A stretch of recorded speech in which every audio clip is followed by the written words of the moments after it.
இறப்பு என்று உண்டு.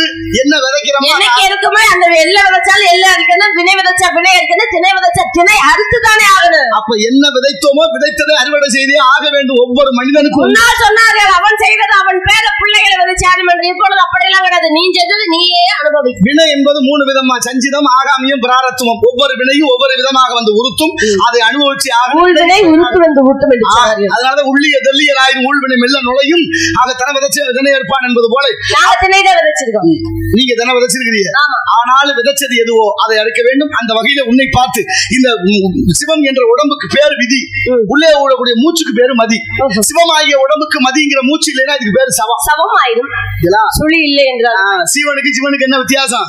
சீவன் எழுதுனா சுழி இருக்கு, சிவம்னு எழுதுனா சுழி இல்ல. அவர் சுழி இல்லாம நம்மளெல்லாம் சுழி ஓட்டு ஆட்டி படைக்கிறாரு. இல்லைன்னா ஜீவன் இருக்காது. அதனாலதான் அந்த சுழி படைச்ச ஆளுங்க ஒரு இடத்துல சும்மா இருக்கிறாங்களே. வாயில நல்லா வாயுதே, ஏன்னா சுழி சரியில்லை.